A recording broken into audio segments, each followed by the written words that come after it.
Bugungi mavzumiz bu hayotda tasodif bormi, yo'qmi? Ana shu haqida bugun siz bilan shu haqida gaplashamiz. Har doimgidek men har doim sxema orqali ko'rsatishni yaxshi ko'raman. Chunki odamga ko'proq tezroq yetib boradi. Odamlar tashqi dunyodan olayotgan informatsiyaning 80% ni ko'z orqali oladi. Qolgan 20% bu quloq, burun, ta'm, sezish organlari orqali. Shuning uchun asosiy 80% bo'lgani uchun ko'proq sizlarga chizib tushuntirib beraman, xo'pmi? Mana qaranglar. Tasavvur qiling, bu siz. Yoki bir inson. Farqi yo'q, kim ekan. Bu inson, bu esa uning hayoti. Uning hayoti qachon boshlanadi? Uning tug'ilgan kunida emas. Shu farzandga ona endi homila bo'lgan kunidan boshlab bu insonning hayoti boshlanadi. Shu insonga homila bo'lishdimi? Demak, bu insonning hayotida kim paydo bo'ladi? Otasi, onasi. Tug'ilganida vrach, akshur, ginekolog, akusherka, keyin pamperslar, soska, garshok, kasha, bolalar bog'chasi, maktab, xullas kalom institut, umuman borgan shaharlari, kiygan kiyimlari, hammasi. Tushunarli? Yana bitta. Demak, bu inson va bu uning hayoti. Bu sxema orqali hayotda tasodif yo'q ekanligini hozir sizlarga isbotlab bermoqchiman. Tasavvur qiling, bu odam agar doktor bo'lsa, atrofdagilar kim bo'ladi asosan? Doktorlar va kasallar. Agar bordi-yu bu o't o'chiruvchi bo'lsa, demak atrofda kim bo'ladi asosan? O't o'chiruvchilar va uyi kuyganlar. To'g'rimi yo'qmi? Agar bordi-yu bu militsiya xodimi bo'lsa, atrofdagi asosiy do'stlar bu militsionerlar va militsionerlarga ko'p ishi tushadigan insonlar bo'ladi, ha? Shuning uchun demak bu odam qanaqa bo'lsa, atrofdagi odamlar ham xuddi shunaqa bo'ladi. Ya'ni agar bu odam o'rtacha plus minus bo'lsa, atrofdagi odamlar ham taxminan shu plus minus bo'ladi. Shunga o'xshagan bo'ladi. Endi xo'sh. Demak, shunga kelishib oldik. Bu odam qanaqa bo'lsa, atrofi shunaqa bo'ladi. To'g'rimi yo'qmi? Endi hayotimizda tasodif yo'q degan narsani qanday qilib shu orqali tushuntirib bermoqchiman. Birinchisi, tasavvur qiling, bu inson juda ham kattakan minus inson bo'ldi. Ertalab turdi va kattakan minus inson bo'ldi birdaniga. Masalan, mana buni o'chirib qo'yamiz. Kattakan minus chizib qo'yamiz. Minus. Katta minus degani nima degani? Tasavvur qiling, tuppa-tuzuk odam ertalab turdi va turishi bilan bitta butilkani olib ichib uxlab yotibdi. Mast. Uyda xotini, bola chaqasi, "O, turing, dada, ishga borishingiz kerak" deyshadi. U bizga "Boringlar" dedi, yotibdi, xorrak yotibdi. Abedga tushlik paytida yana turdi, yana bir butilkani ichib yana yotibdi. Ana shunday qilib bir kun yotibdi, 2 kun, 3 kun, bir hafta, ha? Ya'ni kattakan minus odamga aylanib qoldi, tuppa-tuzuk odam. Tasavvur qiling, bir hafta, 2 hafta faqat ich. Nima bo'ladi atrofidagi odamlar? Masalan, uning do'konlari bor deylik, oziq-ovqat sotadigan do'konlar. Ertalab odamlar ishga kelgan. Magazin qulf, hammasi telefon qilyapti. Ayoli olib telefon qilyapti, "Kennayi bizlarni xo'jayin qani, do'konni ochish kerak" deydi. Hozir boradi. Av bo'lsa ichib yotibdi fang'illab, ha? Bir kun, 2 kun shuni kutadi odamlar, kelsa hammasi tarqalib ketaveradi. Do'kon ochilmagan, ichidagi ko'p ovqatlar, xomashyolar hammasi vaqtlari o'tib ketyapti, xalliklar o'chib qolgan, ichlarida sasib yotibdi narsalar. To'g'rimi yo'q? Bu ichib yotib vang'illatib. Ya'ni xodimlar birinchi bo'lib xodimlar uning hayotidan chiqib ketadi. Ha? Keyin bora-bora kimlar chiqib ketadi? Optoviklar, bunga har kuni oziq-ovqat olib keladigan korxonalar, odamlar, biznesmenlar chiqib ketadi. To'g'rimi, yo'qmi? Vaqt o'tishi bilan nima bo'ladi? Hatto bu bilan nima deydi, bordi-keldi qilib yurgan og'aynilar ham sekin keta boshlaydi. Oradan bir oy o'tdi, hali ham uchib yotibdi. Ha? Eng yaqin do'stlari keladi. Bayog'ini ushlab olib boradi, больницаga olib borib, uni davolatkazadi. 2-3 oy davolanib chiqdi. Chiqqandan keyin yana uryapti. Do'stlari ham bor edi deydi, qo'limizga kelgan ishni qildik deyishadi, ular ham ketishyapti. Ya'ni bundan do'stlar ham chiqib ketadi. Eng yaqin do'stlar ham chiqib ketadi. Kim qoladi? Oldingi turgan betdagi odamlardan juda ham to'g'ri. Otasi bilan onasi. Ha? Hech qachon ota-ona hech qachon o'z farzandini tashlab ketmaydi. Qo'ng'iz ham o'zining bolasiga tilla qo'ng'izim derkan, ha? Shuning uchun mana ko'rdingizmi, minus bo'ldimi? Oradan bir oy o'tgandan keyin butun atrofdagi odamlar ketadi. Yaqinlari ketadi. Faqat shu ota-onasi qoladi. Hatto bola xotini ham, bola chaqasi ham ketadi. Nima uchun deganda xotina aytadi, nima deydi xotini? Yo'q deydi, bunaqa dadasini ko'rib bolalarim o'ssa deydi, bolam tarbiyasi buziladi deydi. Xotinim bola chaqasini olib, bolalarini olib, u ham chiqib ketadi. Ha? Ya'ni oradan 1 oy, 2 oy o'tgandan keyin, butun atrofdagi naqalar ham hammasi nimaga aylanadi? Minusga aylanadi. Nima uchun? Bu vang'illatib 3 oydan beri ichib yotibdi, 3 oydan beri ichib yotibdi. To'g'rimi, yo'qmi? Endi bu yerga yangi do'stlar kiradi. Qanaqa do'stlar? Boyaga aytganda sabutilniklar, ha? Birga ichadiganlar, pivoga borib ichadiganlar, birga u yoqqa chiqib, mayovkaga chiqib, vang'illatib ichadiganlar, sekin-sekin atroflarga yig'ila boshlaydi. Ha? Umuman uchastkovoy militsioner kim ekanligini bilmagan bu biznesmen endi uchastkovoy militsioner ham kiradi. Chunki bu nima bo'ladi? Aytdi, ko'chada ichib olib, bittasi bilan yaqalashib, boshiga butilga bilan uradi. Ana undan keyin uchastkovoy militsiyaga ishga tushadi. Keyin trafpunkt kiradi, sudya kiradi. Chunki sudga beradi kimdir, to'g'rimi, yo'qmi? Oradan 2-3 oy o'tgandan keyin butun bu guruh katta nima bo'ladi? Minus bo'ladi. Nimadan keyin? Chunki odamning o'zi minusga aylandi. Minusga aylangani uchun butun hamma narsa ham vaqt o'tishi bilan 2-3 oydan keyin, 6 oydan keyin hammasi minusga aylanadi. Chunki bu odam minusga aylandi va atrofini hammasi ham, hayoti ham minusga aylandi. Odam yaxshi tarafga o'zgarsa, uning hayoti qanchalik o'zgarishini, yaxshi tarafga ekanligini ko'rib chiqamiz, xo'pmi? Mana o'tgan gal kelishganimizdek, mana bu insonning o'zi, bu uning hayoti. Agar bu odam o'rtacha plus minus bo'lsa, uning atrofidagi odamlar ham deyarli ana shunday bo'ladi. Plus minus, ha? O'rtacha deydi. Shunga yarasha, o'ziga o'qishiga, bilimiga yarasha, dunyoqarashiga yarasha, shuni atrofida insonlar yig'iladi. Borgan shaharlari, kiygan kiyimlari, ota-onalari, aka-ukalari, hammasi.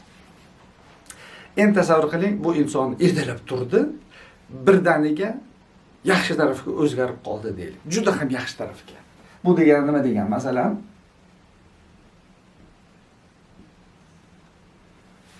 kattakan plus bo'ldi deylik. Qanaqa plus? Tasavvur qiling, kechasi uxlab yotibdi odam. Soat shu 3-4larda yotoqxonasiga tashqaridan nur tushdi. Nur tushib, bu NLO uchib ketdi o'zga sayyoralardan. Ana shu nur orqali boyagi to'shagidan sekin o'zlarining kemasiga o'tkazibdi. Bir qandaydir uni ustida eksperimentlar qilishib, bu insonga g'ayri tabiiy kuch beribdi. Ya'ni qanaqa kuch?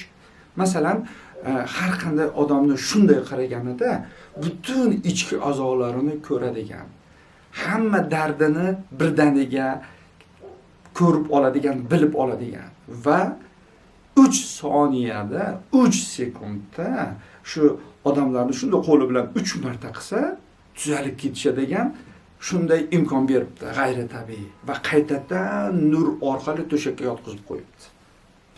Ertalab turibdi. Kerilib shunday yoniga qarasa, yoniga yotgan eridan qo'rqib ketibdi.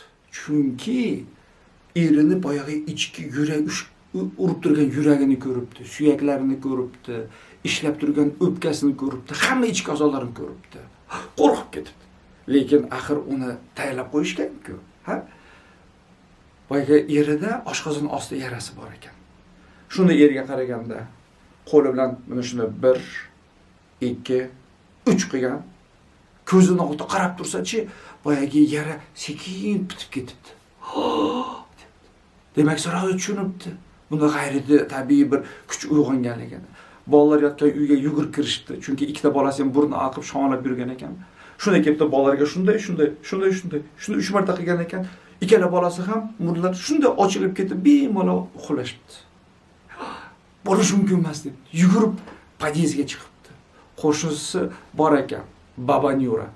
Har doim boshini bog'lab yurib, migreni bor ekan, har kun taqilatib bundan analgin olar ekan. Nuqul qarasam boshi og'riyapti.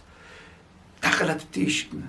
Boyagi qo'shnisiniki. U bo'lsa, yana boshiga bog'langan ro'mol bilan chiqibdi. Nega taqilatasan? Bilasan-ku, mening boshim og'rib yotibdi debdi. Bu esa qo'li bilan shunday bitta, ikkita, 3 ta qilgan ekan. Birdaniga qo'yib qo'yibdi, taqa qo'yibdi bosh. Voy, tavba, nima bo'ldi meni boshim? Voy, nima qilding? Debdi-da, birdaniga bosh tuzalib qoldi. Kechga yaqin bu odamning uyiga nima bo'ladi? Navbat. Shunday ko'chada 1 kilometr uzoqda odamlar turibdi. Sekin bitta ko'raveradi. Bu bo'lsa bemalol kresloda shunday kiradi. Farqi yo'q qanaqa diagnoz. Har qanday kasallikda shunday qo'l bilan shunday bitta qiladi, yana 2 ta qiladi, yana 3 ta qiladi, tamom. Tuzalib ketyapti-da. Semiraman deganlar, semiryapti, ozaman deganlar, ozonlar davleniyasi normaga tushyapti, sahri normaga, homila bo'ladigan bo'lmaydi, homila bo'lyapti. Hammasi birdaniga. Bir haftadan keyin nima bo'ladi? Boyagi biznesmenlar birdaniga bunga katta konzalni qilishib, odamlar chaqirib, bu odamlarga boyagi o'tkazyapti. 3 kunda kirgan hammasi tuzalib ketyapti. To'g'rimi yo'qmi? Oradan 1 oy o'tgandan keyin nima bo'ladi? Katta stadionga odamlar yig'ilgan. Shunaqa ko'p odamlar, boyagi bir 30 ming, 40 ming shunday kiradi stadiondan. Hamma yoqqa qarab o'sha bitta qiladi. Yana yoqqa bitta qiladi, bu yoqqa qarab bitta qiladi. Tamom.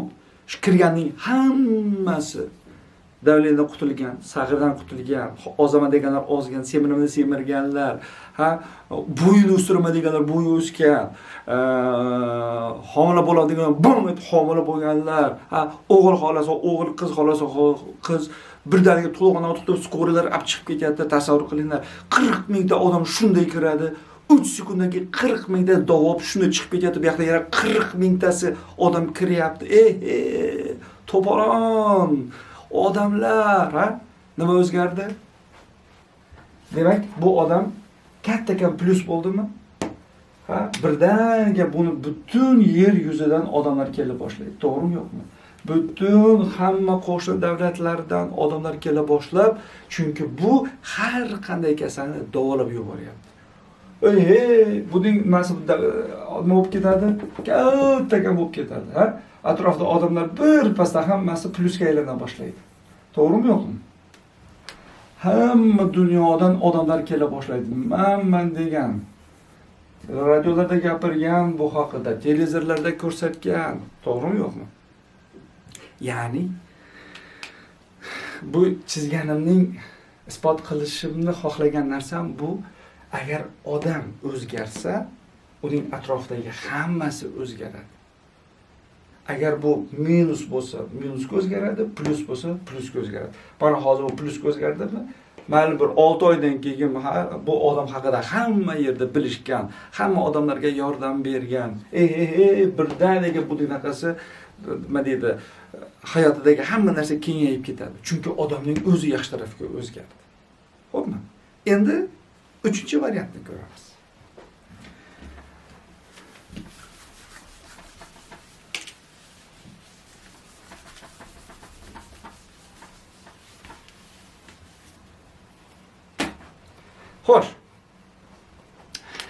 Qaranglar.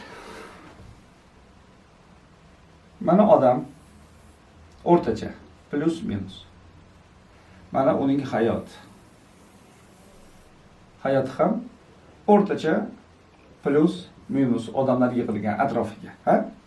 Uning ota-onasi, aka-ukalari, do'stlari, borgan shaharlari, kiygan kiyimlari, hamma narsa. Bu odam hayotidagi hamma narsa shu odamga taalluq bo'lgan narsa. Ya'ni bu odam umrida bir ikki marta bo'lsa ham shu narsa bilan muloqotda bo'lgan narsalar hammasi uning hayotiga kiradi. Endi tasavvur qiling, bu odamning hayotida bir inson bor. Yomon odam, minus odam. Minus odam bunga nima qilyapti? Butun umr bo'yicha unga zulm o'tkazib kelyapti. Bu odam nima qiladi? Zulm o'tkazgan odamga qarshi albatta qarshilik ko'rsatadi. Ya'ni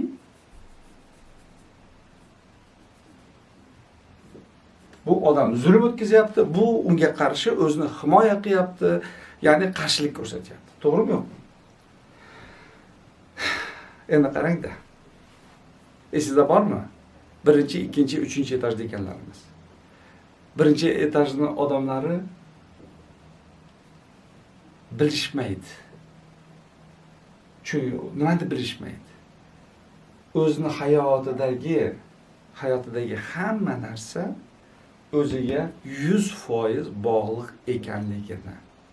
Shuning uchun hayotida bu yomon odam paydo bo'lganida va unga zulm o'tkazganida bu inson agar 1-chi etaj bo'lsa, unga qarshi nima qiladi? Qarshilik ko'rsatadi. Ya'ni janjal boshlanadi. Ha? Chunki 1-chi etajning qonuni bor. Qonga qon, jonga jon. Lekin biz bu sxemani plus minusni ko'rib chiqqanimizda bir narsaga amin bo'ldikki, odamning o'zi plus bo'lsa, atrofdagilar plus bo'ladi, atrofdagilar minus bo'lsa, o'zi ham demak minus ekanligidan dalolat beradi. Shuning uchun 1-chi etaj bunga qarshi boshlaydi, jang boshlaydi. Chunki 1-chi etajning qonuni bu qonga qon, jonga jon. Lekin 2-chi etaj esa biladi, nimani biladi? Buning hayotidagi hamma narsa 100% odamning o'ziga bog'liq ekanligini biladi. Shuning uchun uning hayotida ham minus odam paydo bo'lsa, yomon zulm o'tkazadigan odam paydo bo'lsa, u nima qiladi? 2-chi etaj. 1-chi etaj unga yuborgan kuchini o'ziga qaytaradi. Ichiga qaytarib, ana shundagi bor muammoni o'zida qidiradi. Nima uchun? Chunki 2-chi etajning qonuni bor. Bir yanog'ingga ursa, ikkinchisini tut deydi. Ha? Yoki menga ayt do'sting kim, men aytaman sen kim. Ya'ni atrofimizdagi har bir inson bu insonga, hayotimizdagi har bir inson o'zimizga bog'liq 100%. Biz qanaqa bo'lsak, ular shunaqa. Shuning uchun 2-chi etaj buni tushungani uchun 1-chi etaj yuborgan kuchni bu ichkariga qaytarib, xuddi shu narsani o'zida qidira boshlaydi. O'zida qidirib, agar shunga o'xshagan narsani o'zi o'zgartirsa plusga, bu odam ham plusga o'zgaradi. Yoki uchib chiqib ketadi. Bu odamning hayotidan uchib chiqib ketadi. Nima uchun? Chunki donishmandlar aytadi. Atrofimizdagi hayot bu bizning ichki dunyomizning, ichki qalbimizning aksidir, ko'zgudagi aksidir deyiladi. Yana bitta qaytaraman. Donishmandlar aytishadi. Har bir insonning hayoti uning qalbining aksidir. Ya'ni xuddi ko'zguda o'zini ko'rganday atrofga qaraydi deydi. Buni faqat 2-chi etaj tushunadi. Shuning uchun 2-chi etaj bunga zulm o'tkazgan odamga qarshi harakat qilmasdan shunga o'xshagan o'zida nima aybi bor ekanligini qidira boshlaydi. Nima uchun deganda, hech qachon odamning hayotida hech narsa bekordan bekor bo'lmaydi. Chunki hayot tarozi bor. Hayot tarozi bor. Bir qilgan ishimizga yarasha, albatta shunga yarasha narsa keladi bizning hayotimizga. Shuning uchun ikkinchi etaj har doim aytadi. Agar hayotiga yomon narsa kelsa, yomon inson kelsa, voqea bo'lsa, demak men shunga yarasha bir ish qilibman deydi. Shuning uchun bu narsa menga keldi deydi. Demak, bu yomon narsa aslida nimadan dalolat beradi? İçimizda shunga o'xshagan narsa borligidan. Chunki tashqi muhit bu bizning qalbimizning aksida. Shuning uchun aytishadi-ku, agar oynada ko'rgan qiyshiq yuzing o'zingga yoqmasa, oynaning sindirishdan ne chora deydi. Birinchi etajlar oynani sindiradi. Ikkinchi etaj oynaga qaraydi, oynaga rahmat deydi. Chunki oyna uni qayerda aybi borligini ko'rsatyapti. Shuning uchun ikkinchi etaj uchun mana bu odam, minus odam, bunga zulm o'tkazayotgan odam aslida kim? Ustoz, muallim. Chunki bu odam zulm o'tkazganda ikkinchi etaj tushunadi. Demak, hozirgi kunda men shunga yarasha bir narsa ichimda borki, yoki xulqimda borki, yoki qilgan ishimda borki, shunga yarasha men nima deydi, jazo olyapman deydi. Ya'ni hayotimdagi hech narsa bekordan bekor bo'lmaydi deydi. Hamma narsaning tagida hikmat bor deydi. Shuning uchun birinchi etaj uchun dushman bor. Ikkinchi etaj uchun kim bor? Do'st bor, ustoz bor.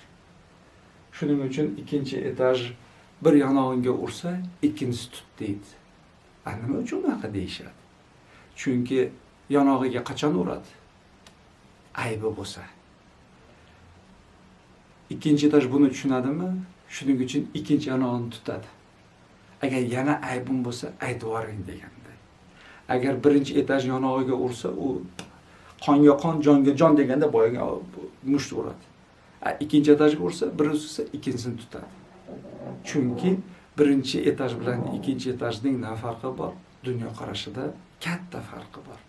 Ya'ni ilmi har xil. Birinchi va ikkinchi etajda. Shuning uchun mana bu keltirilgan sxema orqali sizlarga azizlar yetkazib bermoqchi bo'lganimning asosiy mazmuni shundayki, odam qanaqa bo'lsa, uning hayoti xuddi shunaqa bo'ladi. Odam o'zgarsa, uning hayoti o'zgaradi. Odam minus bo'lsa, hamma hayotidagi insonlar ham, voqealar ham minus tarafga qarab ketib qoladi. Agar odam plus bo'lsa, yaxshi tarafga o'zgarsa, atrofi ham birdaniga o'zgaradi. Shuning uchun bizlarni hayotda hamma narsa mana shunday qilib qo'yilgan narsa. Hech narsa ortiq ham emas, kam ham emas. Shuning uchun birinchi etajning hayotida tasodif bor. Shuning uchun tasodifan u moshinaga yutib oladi, tasodifdan boshiga g'isht tushib ketadi, qoqilib tushadi. Hamma narsa tasodif. Lekin ikkinchi etaj uchun tasodif yo'q hayotda. Hamma narsa qattiq qonuniyatga bo'ysunadi. Ya'ni menga ayt do'sting kim, men aytaman sen kim. Bir yonog'ingga ursa, ikkinchisini tut deydi. Shuning uchun ikkinchi etajning odamlari hamma narsaning sababini o'zida qidiradi. Shuning uchun aytgan bo'lsa kerak, o'zini bilgan odam olamni taniydi deydi. Lekin birinchi etaj odam har doim aybni kimdan qidiradi? O'zgalardan qidiradi. Yomon kelin, yomon qaynona, yomon er, yomon xo'jayin, yomon ish, yomon haydovchilar atrofdagilar. To'g'rimi, yo'qmi? Ikkinchi etaj esa faqat o'z ustida ishlash bilan band. Faqat o'zining mavqini ko'taradi, o'zining ilmini ko'taradi, dunyo qarashini o'zgartiradi. Faqat o'z ustida ishlaydi. Odam o'zi o'zgarsa, atrofdagilar hammasi o'zgaradi. Qiziq. Shuning uchun ikkinchi etaj uchun bu yomon odam, bunga zulm o'tkazayotgan odam aslida o'qituvchi. Shuning uchun bu unga rahmat deb o'zida xuddi shunga o'xshagan narsani qidira boshlaydi va o'zini o'zgartirsa, ular o'zgarib ketadi. Bunga yana bitta misol keltirishimiz mumkin. Masalan, ko'p odamlar, ayniqsa birinchi etajning odamlari aytadi, "Yo'q, meni aybim yo'q. Hammasi ana bunda erimda yoki xotinimda, qaynonamda, ukamda, akamda, otamda, onamda" deyishadi. Ana shunaqa insonlar uchun bir kichkinagina misolda tasavvur qiling, gul. Chiroyli gul. Tabiatdan o'zib olib kelingan gul, hidlari burqirab turibdi. Uning atrofidan xonaga qo'yib qo'ysak, vazaga solib, derazani ochib qo'ysak, gulning hidi burqirab turgan bo'lsa, bu gulning hidiga kim uchib keladi ko'chadan? Albatta bir pasda asallar keladi yoki kapalak keladi. To'g'rimi, yo'qmi? Lekin tasavvur qiling, odamning axlat svejiy, shunday bug'i chiqib turibdi. Hidi, voy, shunaqa hidi. Agar shuni qo'yib qo'ysak, bir pasda nimalar uchib keladi? Xira pashshalar uchib keladi. To'g'rimi, yo'qmi? Demak, pashshani yoki asalari kapalakni nima chaqiradi? Hid chaqiradi. Gulning hidi yoki axlatning hidi. Azizlar, bilasizlarmi? Bizning fikrimizning ham hidi bor. Fikrimizda ham hidi bor. Shuning uchun biz nima haqida o'ylaymiz? Nimaga ishonamiz? Ana shunga yarasha atrofimizda odamlar yig'iladi. Agar sizning eng yaqiningiz sizning hayotingizda xuddi xira pashshada atrofingizda uchib yurib, sizga yaxshi yashashga xalaqit berayotgan bo'lsa, demak yaqiningiz xira pashsha bo'lsa sizning hayotingizda, demak siz kimsiz? Albatta, axlatsiz. Lekin yaqiningiz sizning hayotingizda xuddi kapalakday yoki asalariday zo'r inson bo'lib, siz bilan zo'r yordamlashib, birgalikda zo'r yashayotgan bo'lsangiz, demak siz kimsiz? Albatta siz gulsiz. Shuning uchun odam gul bo'ladimi, gulday hid chiqaradimi yoki axlatday hid chiqaradimi, u hammasi odamning o'ziga bog'liq. Chunki yaratgan bizga tanlash huquqi berilgan. Keyingi ko'rishguncha. Xayr, do'stlar.